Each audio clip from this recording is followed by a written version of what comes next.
Recently, I saw one of the most disgusting videos I have ever seen in all of my years. And I've been around a whole lot of years, folks. Now, first off, you have to understand something. I am a military veteran who retired after 20 years of serving my country. So I'm going to speak as a former military person on what I saw in this video of these six individuals. They were all Democrats, starting with Michigan Senator Alicia Slotkin and Arizona Senator Mark Kelly, who I used to admire a whole lot because he was an astronaut. Mr. Kelly, I have lost my respect for you, sir, whether you know it or not. And also Jason Crow from Colorado, Chris Deluzio from Pennsylvania, Chrissy Holohan from Pennsylvania, and Maggie Goodlander from New Hampshire. They either all served in the military or in the CIA. And the CIA has done some very disgusting things involving countries, and those people are standing there saying, you people in the military, you don't have to violate the law. You could say, any law you say is wrong, we'll back you. They're saying insurrection is fine. You could say whatever's a law against the Constitution, we will back you. All right, I want to talk to all of you folks out there. Let's go back to COVID back in 2020. Do you know how many people in the United States military that were thrown out of the United States military? You heard me right, thrown out of the U.S. military for refusing to take the COVID shot. You know how many it was? 8,000 plus. That's right, over 8,000 members of the United States military were thrown out because they refused to take the COVID shot. I don't know how many people in civilian life lost their jobs because they wouldn't take it either. Well, gee whiz, where were these members of the Congress, senators, or what have you? Did you have the backs of those people in the military when they said we're not taking the COVID shot? Did you? I didn't hear anything, or was that crickets I was listening to?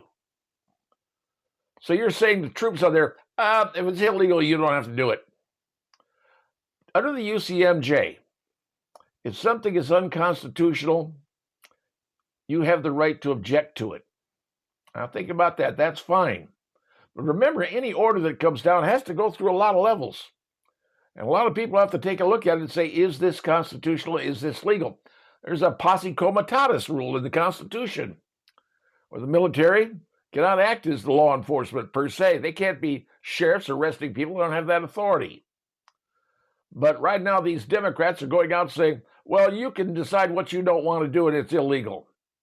You talk about creating a mess, because if you do that, you are faced with a situation in the UCMJ, you could be court-martialed, because you can't necessarily make that decision saying, oh, I don't like that law, or I think it's unconstitutional, and supposedly these Democrats in Congress will have your back. Ask the people, like I said, who wouldn't take the COVID shot, if any of these Democrats had their back. That's just my opinion.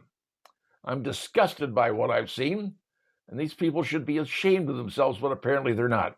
And the one that bothers me the most is Kelly, Mark Kelly of Arizona.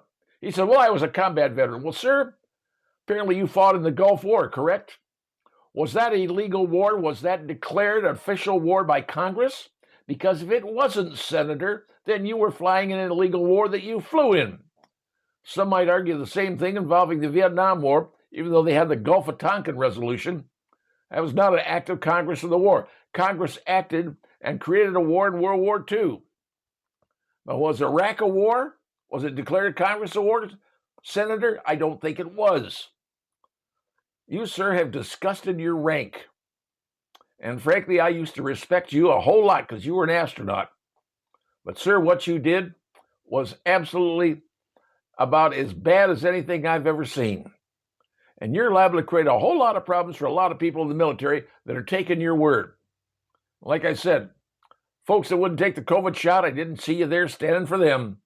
And I doubt, personally, whether you'll have the back of anybody in the military that says, well, I'm going to object to this. Those military people may find themselves in a position they're not going to like. Now, this is all my opinion, folks. That's not anybody else's but mine.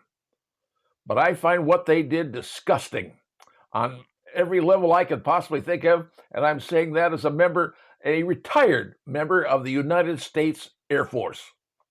And I stand by the way I feel. I don't like what I saw. It has no part in politics, and this is the game you're playing. Politics has no business being involved with the military. And frankly, you are violating your oath of office by doing it. My opinion, and I'm standing by it.